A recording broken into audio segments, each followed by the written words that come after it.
4 had quite a few surprises, or lack thereof if you're the 0-4 Jags or 1-3 Dolphins. So in this video, I'm going to recap the biggest takeaways from each game and talk about whether or not the Jets are actually a bad team. There are some really hot takes coming in this video, so stay until the end so that you can see if your team is headed to the playoffs or if they're destined for a good draft pick. Starting with Cowboys Giants. The face mask penalty on the Giants, wrong team, was all the proof I needed to know that the refs wanted the Cowboys to win. But kudos to the Cowboys D for holding the Giants to 26 rushing yards and making Dan Jones look like the worst quarterback ever. CeeDee Lamb and Rico Dowdle are the bright spots on this Cowboys offense, since these guys can actually score touchdowns. Like most quarterbacks, Dak just needs to learn how to convert on third down, like when the game is actually on the line, especially late in the game. The Giants?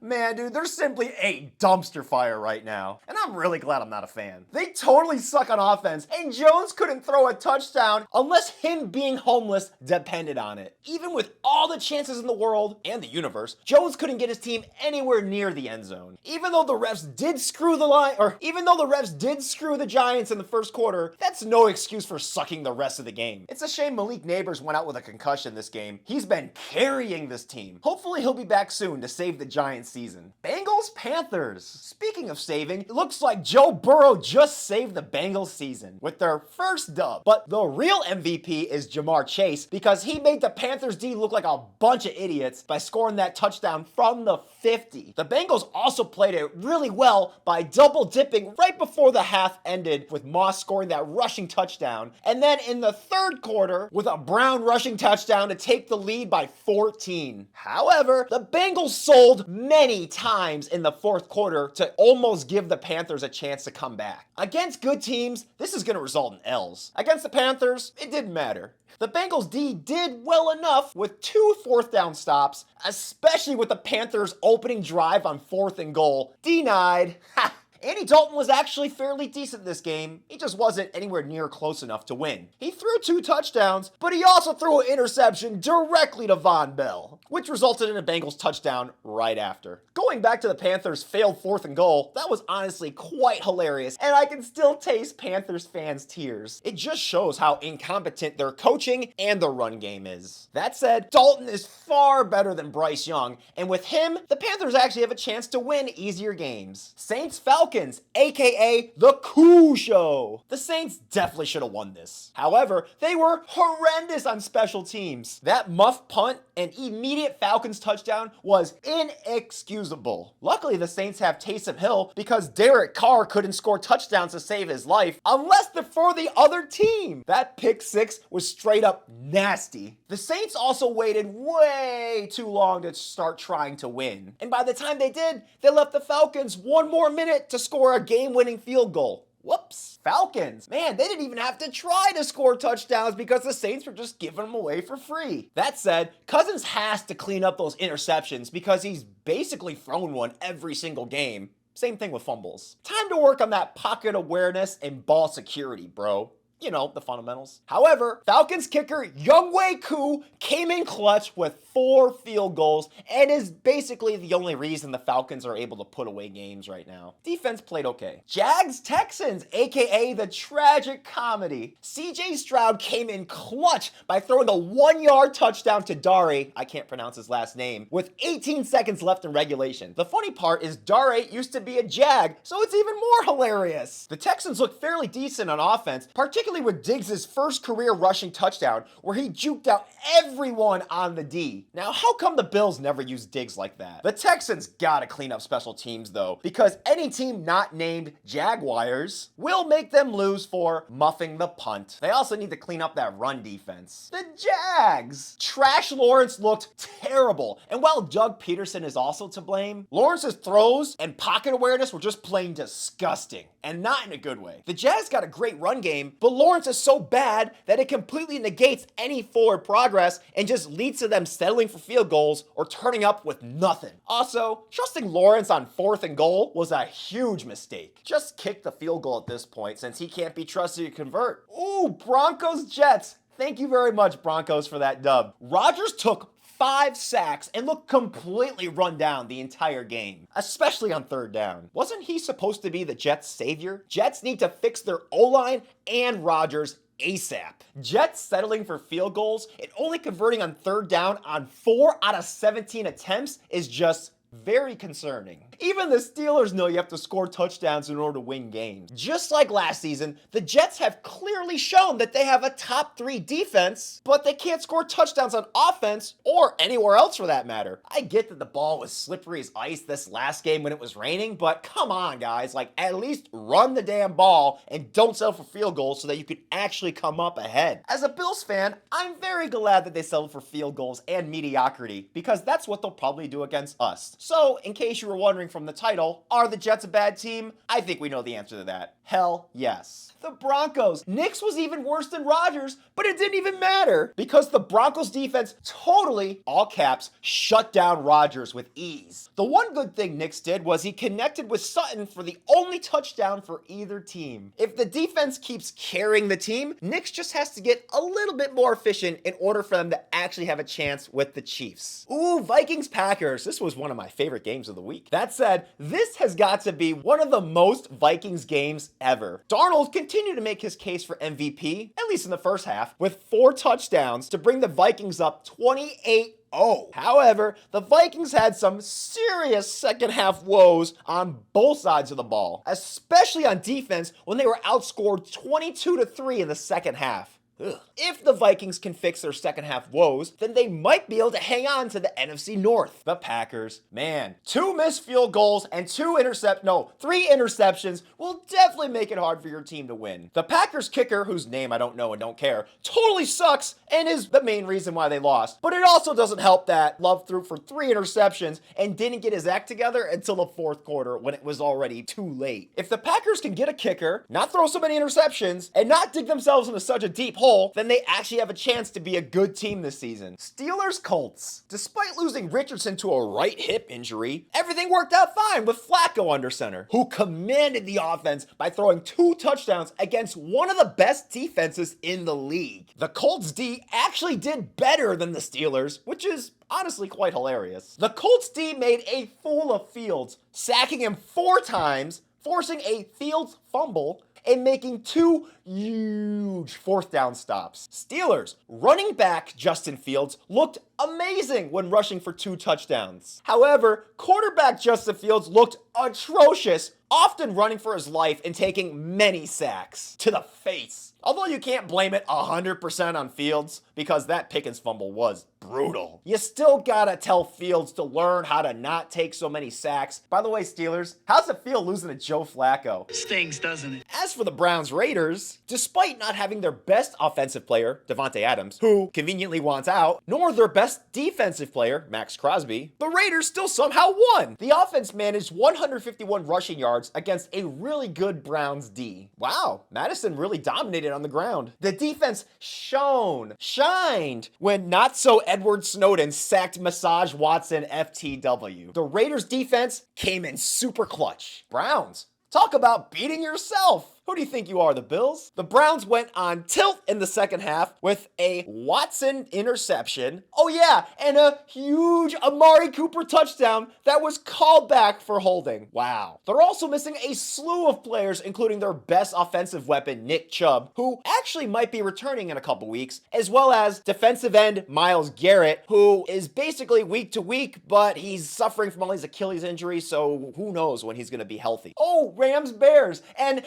embarrassing loss for the Rams, LOL. It seems like the Bears are finally getting it together on offense, and their D really stepped it up by sacking Stafford thrice and forcing 2 turnovers. Shout out to Montez Sweat, who forced Stafford to sweat out a fumble in the first half. Bonus points since the fumble was recovered at the Rams 16 and led to an easy Bears touchdown drive right after. In the second half, Jaquan Brisker sent a shiver down the Rams' spine with a game-winning game-winning interception. That was pretty sick. Running back DeAndre Not-So-Taylor Swift showed up big with 93 rushing and 72 receiving yards and a touchdown. Bears got a good thing going right now. Not much to say for the Rams. Stafford's double turnover woes ended up losing them the game. Oh, and the fact that the offense only scored 1 touchdown on 4 trips to the end zone. Their defense didn't do much better as they allowed the Bears to drop 24 on them. Rams looking a little sus. Eagles Bucks. Oh, way to go, Bucks. Always fun to see the Eagles get blown out. Wow, talk about a 180 for the Bucks. It's amazing how much better this team got in 1 week. It was the 2023 wild card round replay with Mayfield throwing for 347 yards and 2 tutties. And then after accelerating to a 24-0 lead, the Bucks let their defense have the fun.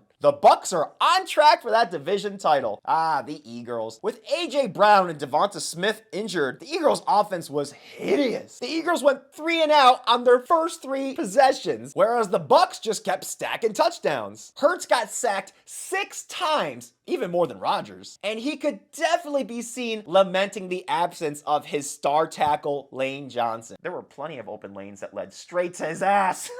Enjoy that week 5 bye, you Pats 49ers. The 49ers offense did well, but the defense dominated by destroying Brissett, just as I knew they would. The pass rush absolutely up Brissett with 6 sacks, 2.5, which were givens by Kevin, LOL. Oh, Fred Warner also hilariously had an awesome pick 6 that broke Brissett. And despite Christian McCaffrey being out, Jordan Mason carried the run game with 123 yards and a tutty. Even though the 49ers turned the ball over twice, who cares against the Pats, right? The Pats. You call this a football team? I don't know who's worse at quarterback, Dolphins or Pats. Either way, they both suck. After that pick 6, Brissett probably should have waved the white flag and just gone to Burger King. The only good thing about the Pats is that their kicker was able to make a 63-yard field goal. The only good thing. But both the Pats offense and defense looked like kindergartners out there. I think I speak for all Pats fans when I say, is Drake May the starter yet? Cards Commanders. Are you sure Jaden Daniels is a rookie? Bro is better than most of the veteran quarterbacks right now. That's not an exaggeration. Daniels has completed 86.7% of his passes for 233 yards and a tutty, and he rushed another one himself just because he could. The Commanders also dominated on the ground with over 200 yards. Are the Bills playing the Commanders? No? Okay, good. And I pity everyone who has to play them, except the Ravens. I hope they lose. Cardinals. If the score is not an indicator that you sucked, I don't know what is. Cardinals offense looked great the first 2 weeks, as well as the first drive of this game,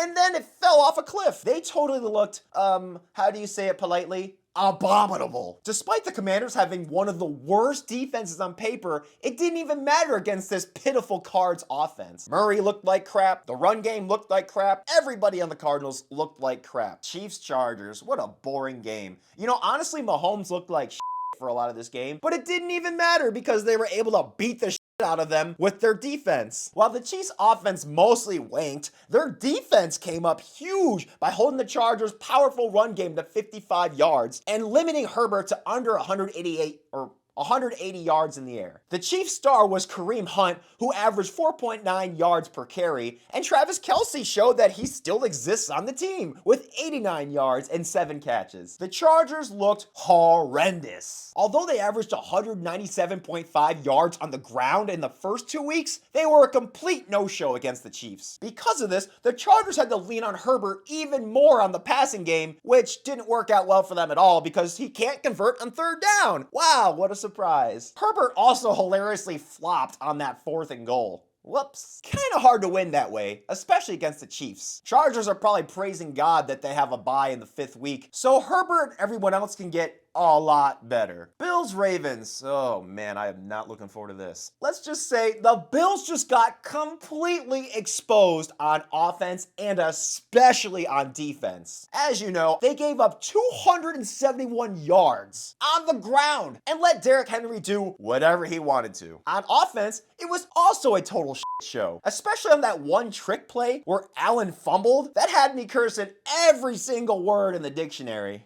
Especially because that was the Bills' chance to take back the initiative, and they f***ed it up. My confidence in the Bills took a major dump after this L. But the good news is they should be more than good enough to beat a Texans team that almost lost to the Jags, whom the Bills completely blew out the week before. As for the Ravens, kudos to the Ravens, and sorry to all the Ravens fans that I made fun of. You guys were right, and I was wrong. The Ravens looked totally unstoppable. Derrick Henry was a menace, and is the main reason why they won. That 87-yard rushing touchdown on their first drive still haunts me to this day. And Jackson also played very well, where he accounted for 3 touchdowns, and honestly didn't have to do that much with Henry marching up the field at will. The Ravens' defense was straight up nasty and stonewalled the Bills' offense basically every single time. TLDR, Derrick Henry did all the shit. Lamar Jackson didn't have to do shit. Bills' defense wouldn't do shit. Josh Allen couldn't do shit. Now it's Titans-Dolphins time. So the Titans hit the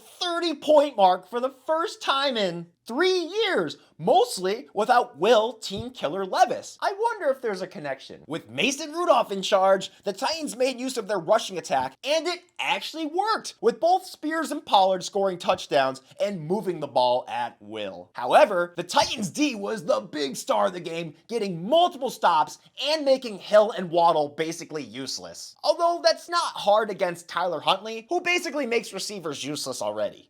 Bird, good for the Titans for getting their first dub. As for Dolphins, need I say any more than Tyler Huntley? By the way, I removed the in front of Dolphins and lowercase their name because they don't even deserve to be a proper noun. Fins went 3 and out like 7 times, not an exaggeration. Took a safety and derped an onside kick. Dolphins D also surrendered over 30 points to the Titans, which isn't exactly a high-powered offense. Therefore, it's clear to everyone this team is already in Cancun mentally. And last, but certainly not least, is Lions-Seahawks, game of the week. The Seahawks suffered their first L of the season, and they deserved it. They got off to a slow start, which quickly turned into a disaster after an unusual DK Metcalf fumble led the Lions to scoring a tutty to go up 14-0. Ouch. Geno Smith almost brought the Hawks back from the dead, but his balls fell off in the fourth quarter. Womp, womp, womp. It also didn't help that their dinged up defense couldn't do shit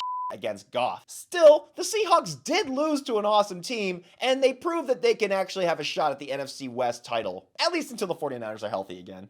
For the Lions, say no more than Jared Goff. Bro threw perfectly 18 for 18 passes, threw for 2 touchdowns, and caught a tutty to boot. His first career receiving touchdown. And he did it in slow motion. Goff looked like the real MVP and rightfully won NFC Offensive Player of the Week. Goff also did this against the 7th best passing defense in the league, so it's not like he was just throwing this on a crappy team. It helped that the Lions had an amazing ground game combo in Montgomery and Gibbs, who both were able to rush it in for a touchdown. The Lions D did let the Seahawks drop 500 yards on them in 29 points, but they forced 2 turnovers and made a 4th down stop, so who the cares? Lions are going places this season. If you want more NFL recaps, be sure to subscribe and let me know in the comments what your favorite game of the week was. Go Bills!